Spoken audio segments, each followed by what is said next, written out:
સ્વતંત્રતા પર્વની ઉજવણીના ભાગરૂપે બોડેલી નગર ખાતે જિલ્લા વહીવટી તંત્ર દ્વારા ભવ્ય તિરંગા યાત્રાનું આયોજન રાષ્ટ્રધ્વજના સન્માન અને લોકોમાં દેશભક્તિ તથા ગૌરવની ભાવના વધુ પ્રબળ બને તે હેતુથી યોજાયેલી આ યાત્રામાં મોટી સંખ્યા ઉમટી. બદલતા ભારત ન્યૂઝમાં આપનું સ્વાગત છે.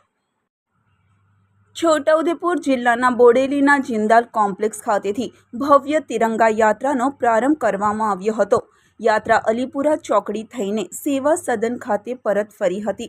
તિરંગા યાત્રામાં પ્રાંત અધિકારી ભૂમિકા રાઓલ, નાયબ જિલ્લા પોલીસ વડા હર્ષ શર્મા, બોડેલી પીઆઈ પ્રિયંકા બારડા, બોડેલી મામલતદાર એચ શેખ, બોડેલી તાલુકા પંચાયત પ્રમુખ હેમલતાબેન કોલી, બોડેલી નગરપાલિકા પ્રમુખ ઉમેશ રાઠવા સહિત જિલ્લાના અધિકારીઓ અને કર્મચારીઓ જોડાયા હતા. આ ઉપરાંત નગરપાલિકાના ચૂંટાયેલા સભ્યો, શાળાના વિદ્યાર્થીઓ, યુવાનો, વેપારી વર્ગ તેમજ વિવિધ સમાજ અને ધર્મના આગેવાનો મોટી સંખ્યામાં ઉત્સાહભેર જોડાયા હતા અને સમગ્ર યાત્રા દરમિયાન ગુંજતા દેશભક્તિના નારા અને હાથમાં લહેરાતા તિરંગાથી બોડેલી નગર દેશભક્તિના રંગે રંગાઈ ગયું હતું.